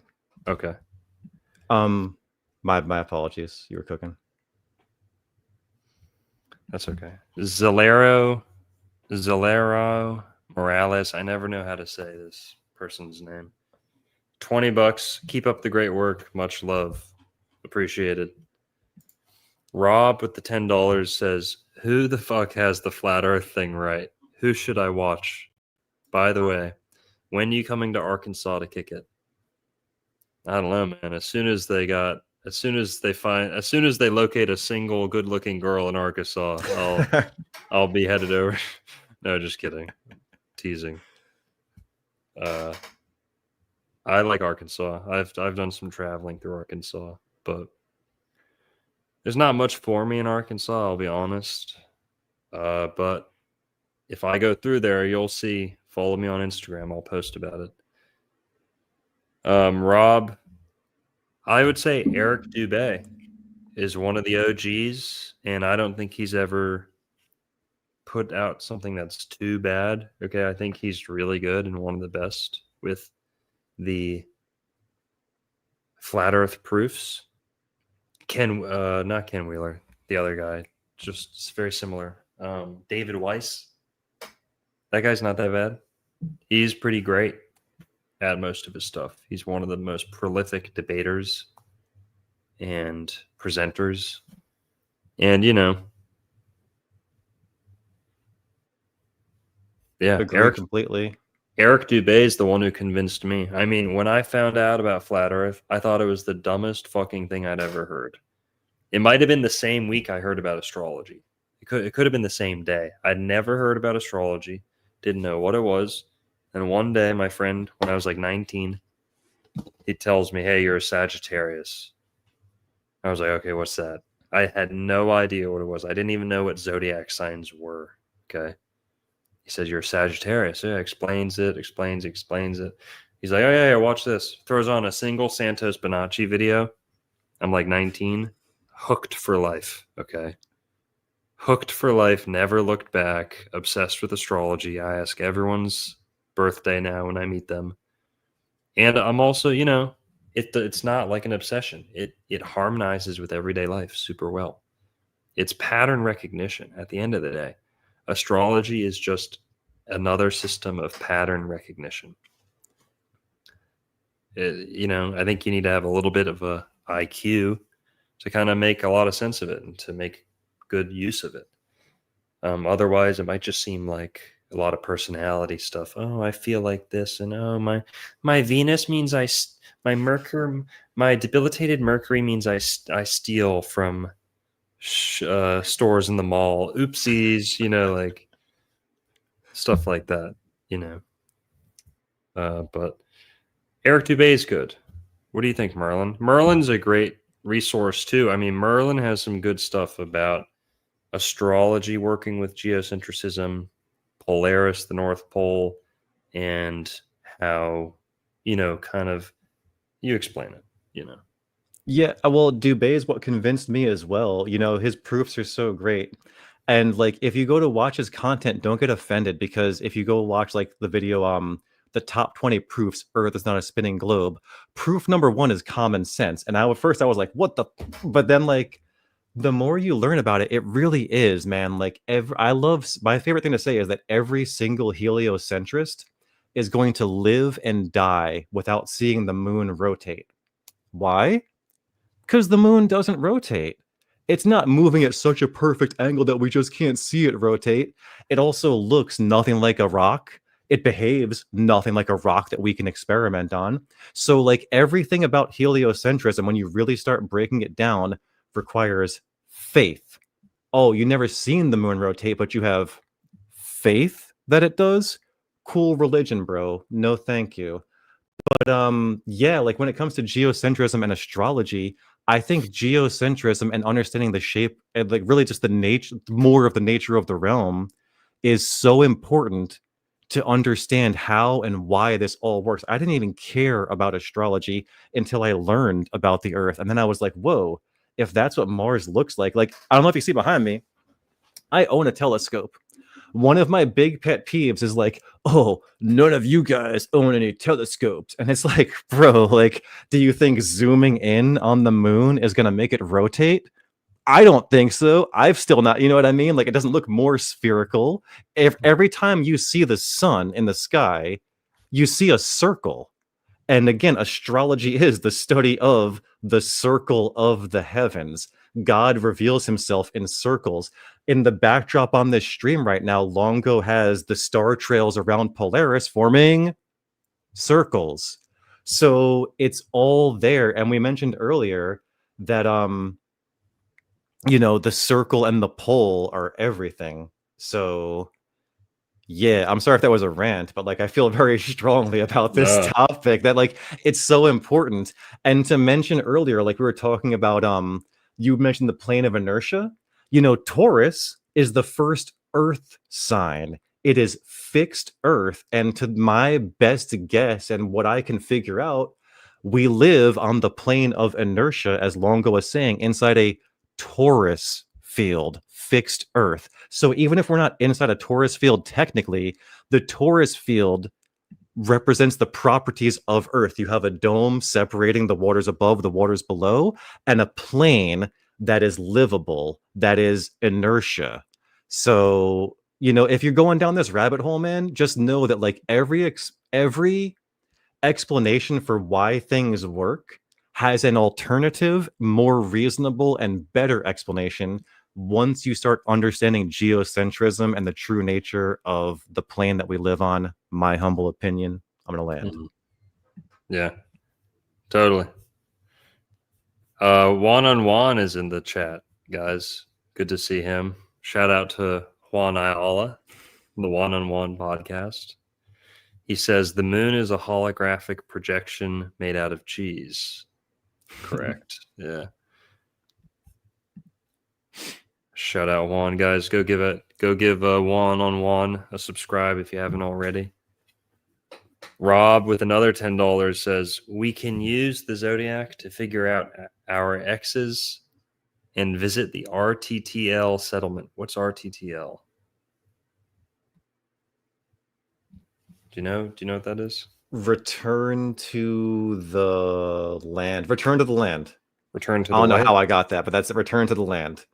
Is that like the white supremacist movement? I think it is. Yeah, it's like the white Oh, yeah. settlement up in like the Ozarks or so. I don't think it's the Ozarks. That's where the bears are, but it's somewhere where they're like, yeah, it's like 80 Yeah. people, 80 white people living together.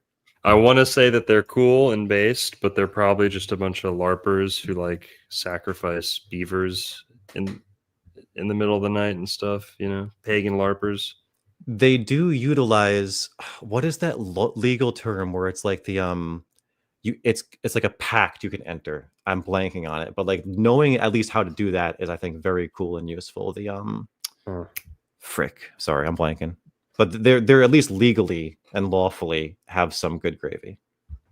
Okay, I don't know anything about them at all, so forgive me. Yeah, thanks, Rob. Appreciate that. Let's get back to the elements. We're looking at the air signs: Gemini, fire, air; Libra, earth, air. This one makes a ton of sense, guys. Libra is also not necessarily a higher nature and a lower nature, but it's in between two halves, right? Libra is, like we're saying, Virgo's on the verge, one half to the next. Libra's the balance, because it rules the second half. And that's the sign that balances the first half of the zodiac with the second. Balance, it's earth. You need to be grounded, right? It's weighing things, and the weighing is kind of an air thing, right? Because it's all, you want them to be almost weightless. Things are almost weightless when they're perfectly balancing each other, right? But you need that to be anchored into the earth. Weighing something is a very air and earth activity, right? And so all earth that Libra gets, also being ruled by Venus, right? Saturn exalts in Libra. Those are two very earthy, dense signs. So there's some earth in Libra. Libra is also love. Libra has a lot to do with architecture, design, symmetry. And what are these if not the arrangements of earth, material, right? So there's kind of the planning and the math and so on necessary in the head, the mental, but it also ends up material, right? So you see an air and an earth. Libra is earth, air. Merlin, anything you want to add to that? Yeah, so Libra can be quite destructive. And Libra rules, all moving air. It's cardinal air. So think like tornadoes, hurricanes, and that of course is peak hurricane season in the northern hemisphere. And it's like that moving air can be as destructive as moving earth, right? Like the strongest moving air has the ability to really move that earth. So, I think that ties it together, I think. Mm-hmm. Totally. Air, earth and air. So Libra's earth, air. Now we get to a fun one and an easy one, and one that will help a lot of people not be confused, right? Because this one's just confusing if you don't know the sub-elements. Aquarius. Why is Aquarius Aqua? Well, there's rain at that time of year in certain spots on Earth, but it goes one step deeper than that. Aquarius is the water air. There you go. That's all it is. Very simple. Sub-elements explain it away. You have water, air. It's very flowy, right? The symbol there, it almost looks like waves on the surface of the ocean. Air and the water. Air makes waves, water makes waves. That's what they have in common. That's what's being highlighted by the glyph for Aquarius. The 2 waves. You don't know if they're heat waves, air waves, radio waves. Aquarius rules all these things. Radio waves, right? Spectrums in general are ruled by Aquarius. Anytime something enters Aquarius, there's a science made about it and a spectrum assigned to it. Gender studies, right? That's LGBTQ. That's all LGBTQ. Weather is kind of a Gemini thing. It's also a little bit of an Aquarius thing. Temperature, light, frequency, spectrums. You see a lot of spectrums with Aquarius, right? And the radio is a big Aquarius thing. Talking ear to ear with someone is Gemini. Talking over the radio, talking large distances, that's Aquarius. It's like Gemini to the next degree, right? So Aquarius, Aqua. It's air and water, air. Rain is just water falling from the air, right? That's Aquarius rules the rain. And what else, Merlin? Help me out with that. Aquarius is associated with clouds. So, the clouds quite literally bear the water to Earth for us. So, Aquarius, there are so many obvious connections. And look, like even the symbol for Aquarius looks like both water waves. It could also be clouds. It's both. It has aqua and air in it. Aqua Aries. Yep. Pisces, or here, let's go to the water. Starting with Cancer. Cancer is earth water. This makes tons of sense because Cancer is one of the densest signs. It's very earthy, but without the sub-elements, you don't really know why. The sub-elements explain how, even though Cancer and Taurus are both ruled by the moon in a way. Cancer is primarily ruled by the moon. The moon exalts in Taurus. So they have this moistness in common, this humidity, the wetness. Take it easy. Sorry, ladies. Didn't mean to get you all flustered there, but I said it. Moistness, okay? Cancer has an earthiness to it. It's dense. It's denser than the other water signs. And it also has a lot to do with motherhood, just like Taurus, and fertility and gardening and the green thumb. What do you need to garden and, all that? Earth and water, right? Now, Cancer represents women too, like the mature woman, the mother. How else can we say this? How else can we connect earth and water, Merlin? Well, we got 2 super chats we can get to in a sec, if that's cool. And then for Cancer has the moon. And so the moon is the mother, and Jupiter exalts in Cancer, right? The moon rules it. Jupiter exalts in it. And it's associated with fecundity and reproduction and fertility. So, God put us here. He said, be fruitful and multiply. And that is, we create with our earthly flesh, we create more spiritual beings where the moon rules, like the Cancer rules the family. You want to grow your family like a Cancer. And again, like that's why like the modern association of the word Cancer, like how many people have you heard like, oh my gosh, I'm a Cancer?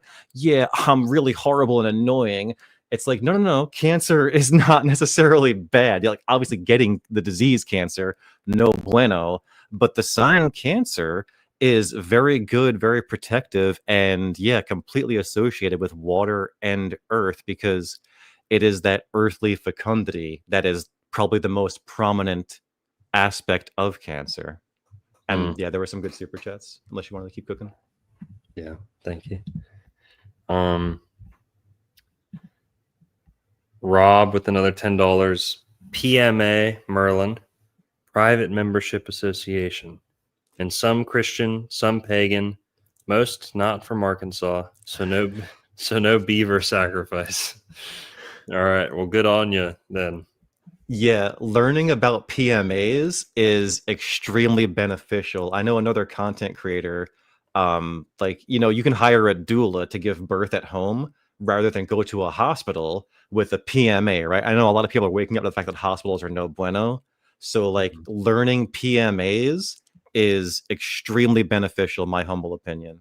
What is that? Is it And like Dollar Shave Club?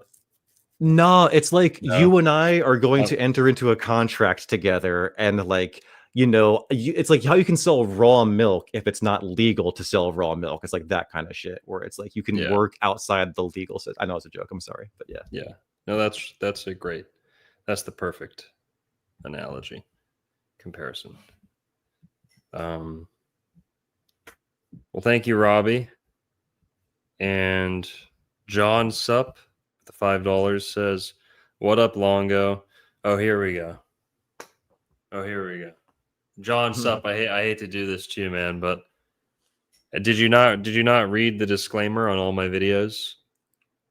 All pronunciation princesses must wear the talking tiara when addressing the good doctor. Okay. So anytime you're going to correct pronunciation, you have to put the tiara at the beginning of your message and at the end of your message to let me know you're wearing the pronunciation princess tiara. Okay. That's not really a pronunciation issue, but same shit. Who cares? Libra, whatever. That's feminine, masculine, doesn't matter. I think he not just dropping gravy. No, he is. I'm just teasing him. Okay. I'm just teasing him. But yeah, he corrected me. I was wrong. He was right. Oh, my apology. Okay. He was right. I said Libra means book, and then I said library, which is true. Library is the same root and the same Latin root. I said Latin, not just Spanish. But yes, in Spanish, Libra means pound, Libro means book, and Libre means free, right? Liberty. Yeah. And that's why we abbreviate pounds LBS because of Libras, the scale. Yeah.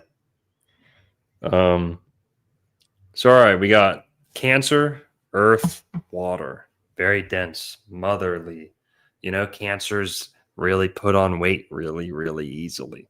Cancer is like almost always the fattest sign. No offense. We love you guys. Taurus and Cancer put on weight real easy. Lana Del Rey's a Cancer. Cancer makes weight look good too. Cancer wears their weight the best. So we'll say that too. But Lana Del Rey's a Cancer.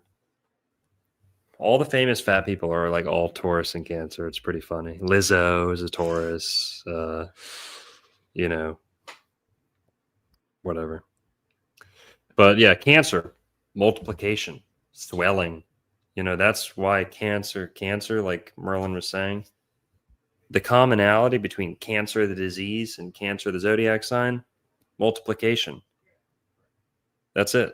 Signs that are multiplying too much. Cancers have the most kids.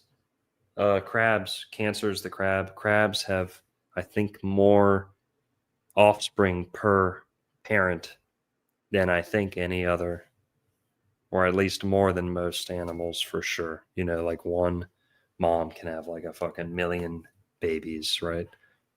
Stuff like that. So, okay. Cancer, very dense, voluptuous, okay, very earthy, curvy, dense. Scorpio, this one's going to be very intuitive, very obvious for people. Fire, water.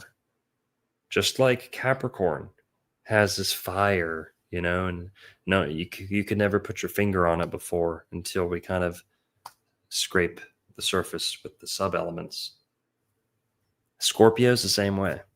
Scorpio has a fieriness to it that no one really is able to explain. Yes, it comes from Mars. Mars brings fire. But why is it different from the other water signs? The sub-element is fire. Scorpio, fire, water.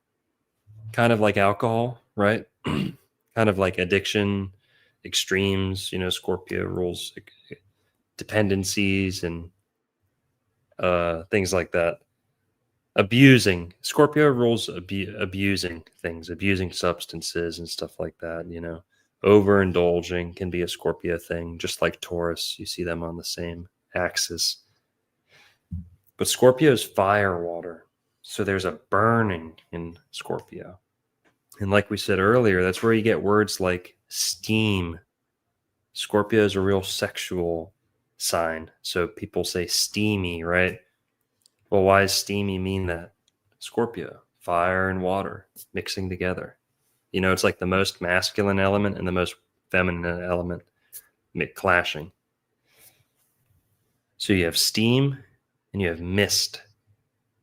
Very steamy sign, very mystery sign, mystique, right? All that mistress, right? Mystery, mistress. Fire, water. You want to add to that, Merlin? Sure. So, Scorpio is associated the sign most with sex, right? Yeah. And when like the moment of consummation is like fire, it's a lightning strike, and of course Mars rules this. So the fiery planet rules Scorpio. So we have that double whammy, and then the fiery act of sexual reproduction, of course, trining Cancer, so like there's also that connection too, if we're getting into aspects. But yeah, just talking about the elements, sex is the most fiery, spicy thing that every human wants to do in their own way, so it makes perfect sense. Very steamy. Mm-hmm. Pisces, air, water. Pisces also very intellectual, very dreamy, right? Very bubbly. Scorpio or Pisces, whenever I talk about Pisces, I'll say they're shy, they're kind of sensitive, they're, and a lot of people say, well, I know Pisces and they're very hyper and they're very, eccentric. And I say, I don't know. Compare them to other people and you'll see it's not a fieriness. It's not an agitated excitement. It's a bubbliness. Pisces who have like an upbeat, positive kind of sparky energy, spunky, right? It's not fire. It's bubbly. Pisces tend to be bubbly. The ones that are more extroverted and outgoing, very bubbly. What's bubbles? Water and air. That's bubbles. And also you have the surf. You have the foam of the sea, right? More bubbles, right? Dreams, when you're thinking deeply, don't they show those in thought bubbles, right? Kind of a Gemini thing too, I guess, thinking, but yeah, you want to add on to that, Pisces with air and water, the intellect, poets, so many great poets and come out of Pisces. And so, yeah, what do you think? Yeah, their heads can be in the air a little bit. Pisces, as you've pointed out previously, is associated with, psychic, and also just pensive is a Piscean word, and Pisces people can be very thoughtful. So, and again, all of that has to do with the mind, which is of the air element. So, I mean, air in Pisces, makes perfect sense as a sub element for a lot of different reasons. Yeah, and like fish, what are fish all about? They turn water into air, right? They breathe water. Like it's pretty crazy. Lots of fish jump into the air. Zero fish jump into earth or fire. That'd be a suicidal fish, but they jump into the air all the time. Yeah. They're very comfortable there. Great point. Now, guys, we wanted to keep this to around 2 hours. Most of my live streams are like 2 hours. That was pretty perfect. We got through that's all the elements, right? That's all of them. We went yes, through sir. all 12. Let's see. Yeah, water's the last one. And then here's the final graphic showing all of the sub elements if anybody wants that. And like Longo was saying, there's a harmony, right? It goes for the elements, it's fire, earth, air, water. The sub elements, not so much, but they do make sense. Well, we're gonna make more sense of them. We're only just beginning this study, but guys, I do have to run. I gotta rush. Thanks for being here with us. Thanks for showing support for non-Florida content. We're always grateful. Please go subscribe to Mike Merlin. It's just Merlin, his page. But what's your username tag? It's Wise Wizard Merlin. That's Wise with a Z. Thank you very much, by the way. Yeah.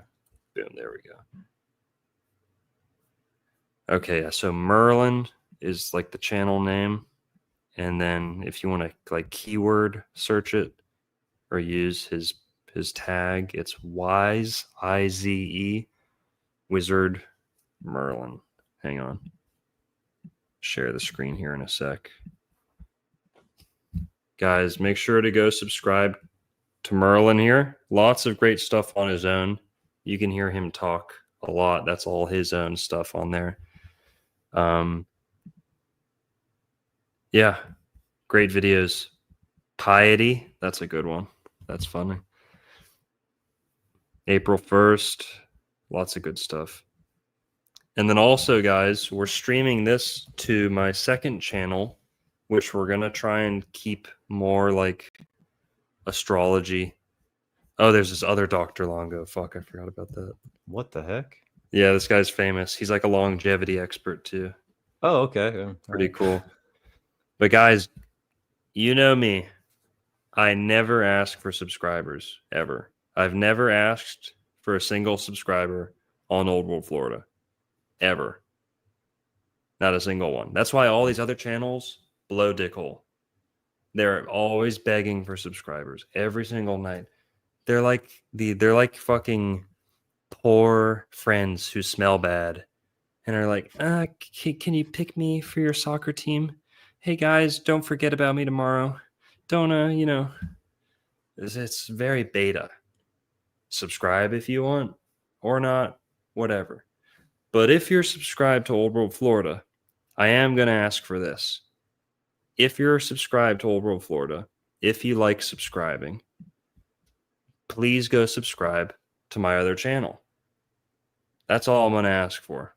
If you're going to subscribe to one, if you like this stuff too, please go subscribe to my other channel. That's all. And it pains me to ask that, but if you didn't know it's there, now you know it's there. Okay. Guys, I do got to run. My cats are at home and I've been away for I've been at work for way too long. I've been at work all day. Mike's got a whole life too. He's got a job and a life too, of course, but I do have to run. I hate to cut it short. Merlin, you want to close with anything? Thank you very much for everything. Thank you to the chat. All glory to God. I'm going to put the link for my second channel in the chat. It's on screen. My second channel is Dr. Narco Longo. That's it. All right, guys. Closing off here. Everyone have a good night. Welcome to the casting couch. Sorry, hun. You didn't get the job.